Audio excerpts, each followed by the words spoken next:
Hello, my name's Ryan. I have too many hobbies. It's been about 4 weeks since my last binge.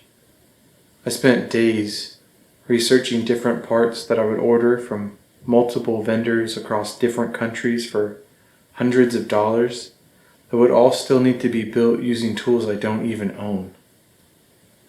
And I loved every second of it. What's up again, my name's Ryan, and today I'd like to share my experience building my first mechanical keyboard, so stick around.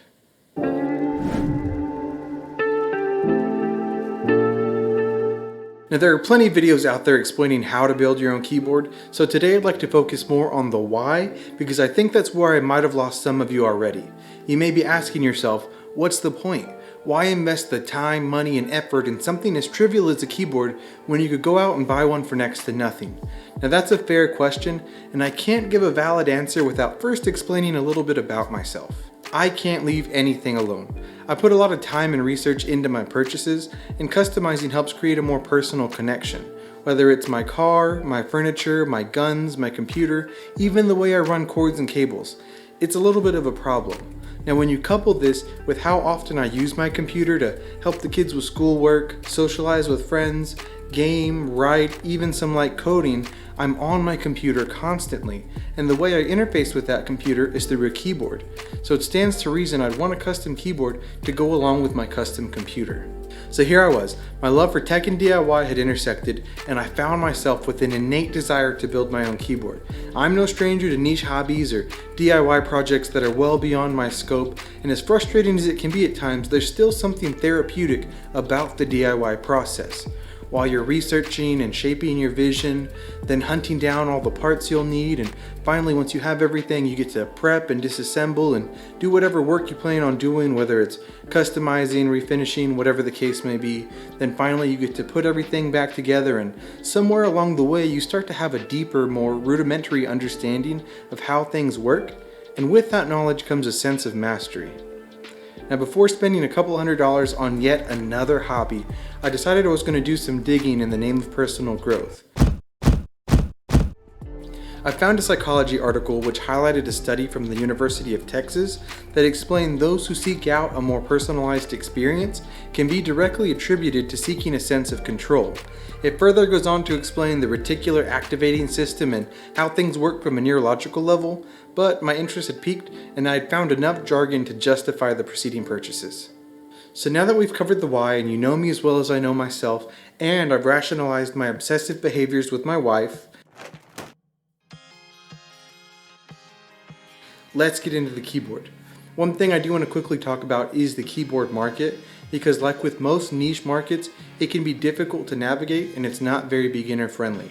Also, a lot of parts are sold in group buys, which are done in limited runs, and even if you are lucky enough to catch that group buy in time, it can still take months and months for your parts to be manufactured and then shipped out to you. Fortunately, there are a few retailers out there that have mid to entry level components that are ready to ship, the two biggest being KP Republic and KBD Fans. Now for pricing, it can range anywhere from $100 to well beyond $1,000. It's going to come down to what you're looking for, your budget, and your state of mental health. I had already been looking at pre-built keyboards on Amazon that were in the $200 range, which I know is excessive, but that's the approximate budget I gave myself. This allowed for an aluminum case, switches that were unique to the custom builder market, and double shot keycaps.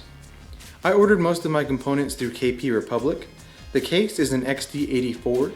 It's a black aluminum frame with a stalinite glass bottom. I paired that with the XD84 Pro PCB. Now this does feature USB Type-C, it supports multiple layouts, and it has 12 underglow RGBs. I then chose some Everglide screw-in stabilizers, Kale Pro Purple mechanical switches, which I do have a review on, so please check that out if you're interested. And finally, Taihao double shot ABS keycaps.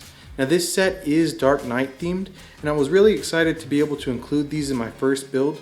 I've always loved Batman, and being able to incorporate that in a subtle way was just really fun. So with the hunt over and the parts ordered, it was time to get to building. Now my switches arrived first, so I looped those the day before the build. Then once everything else arrived, the first thing I did was test my PCB. After that, I wanted to get a test fitment in to make sure my sizing and spacing were correct. Now this is actually where I ran into some problems. One piece of advice to anyone foolish enough to consider doing a build of their own is this: stick to standard sizes, 60%, 10 keyless, or full size. I chose a 75% board. I knew that would be a little trickier going in, and still, with the extra planning and preparation I did, it came back to bite me with my bottom row. So with the fitting out of the way, it was time to get my stabilizers in. Now, stabilizers are responsible for any of your larger keys like backspace, shift, enter, and spacebar, and they're typically pretty noisy. Now, sound is everything in the custom keyboard community, so I chose to do what's called the Band-Aid mod. Basically, this is cutting a Band-Aid down to size, placing it beneath the stabilizer where it sits on the PCB, putting some dielectric grease over that Band-Aid, and then dipping the stabilizer arm in dielectric grease as well. This makes for a much smoother and quieter stabilizer, and I'm very happy with the results. With the stabilizers in, it was time to get to soldering. Now, this was my first experience ever soldering, and I was pretty nervous going in, but within about 5 minutes I felt comfortable, and within about 30 or 40 minutes I had all 84 switches soldered in. Brought everything back in to test it out and make sure it was working, and finally it was time for assembly. Now, this is absolutely my favorite part of the process. It takes a lot of planning and preparation to get to this point, so finally being able to see things take shape was really rewarding.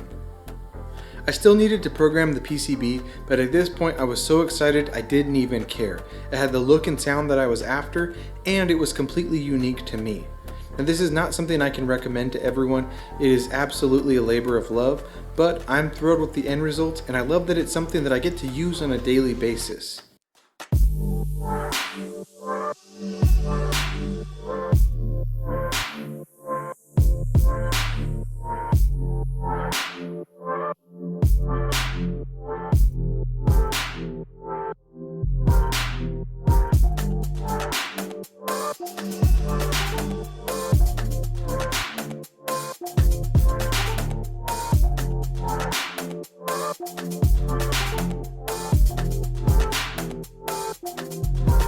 Now I'm going to close the video off with a typing test so you can get an idea of what the keyboard sounds like.